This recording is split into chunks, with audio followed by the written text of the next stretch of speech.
Hello guys, I'm Jownology. Today I'm going to show you the tricks with the helps of which you can capture your opponent queen in the opening move itself.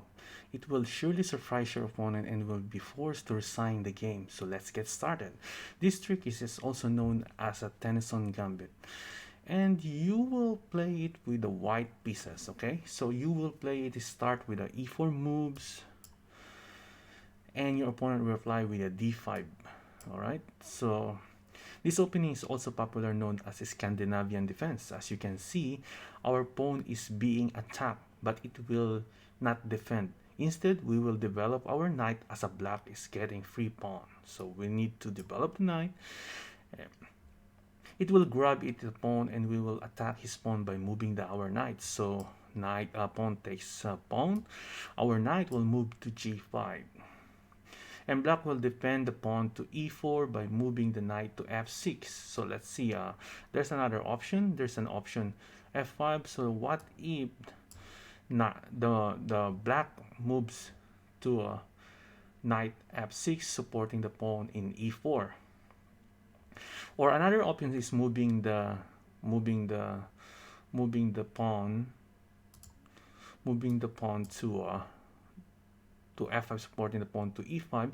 But the problem with this one, the king side is weakening. All right, so it's not the best option, especially when you're playing in the blindfold. The best move here is, most of the time, the best response is for knight g5 attacking the pawn to e4 is knight to f6. So let's go back to the knight to f6, right? And now you reply for the knight f6 is pawn to d3. All right, so now you're wondering why giving another pawn, but this is a part of our trap. Okay, when he will capture our pawn in d3, you have to use our bishop. All right, so you need to use our bishop to capture the pawn in d3. And now, as you can see, the bishop is attacking the position and the knight in the black king side. As you can see here, knight attacking here, knight, and the bishop is attacking in that direction. All right, so but the next move of the black will going to kick your knight in g5. So pawn to h6, pawn to h6, kicking your knight here. All right, so I think that's the best response. Because I don't want, even me, I don't want the knight in a g5 because the knight is still giving pressure in f7. So I'm going to use my h6 pawn to attack the knight.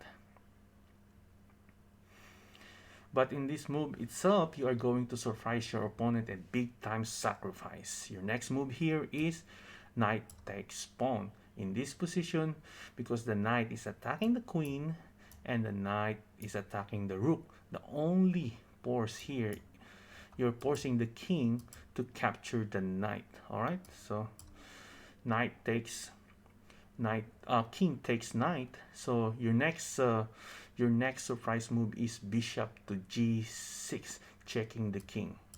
As you can see here, there's a two option here.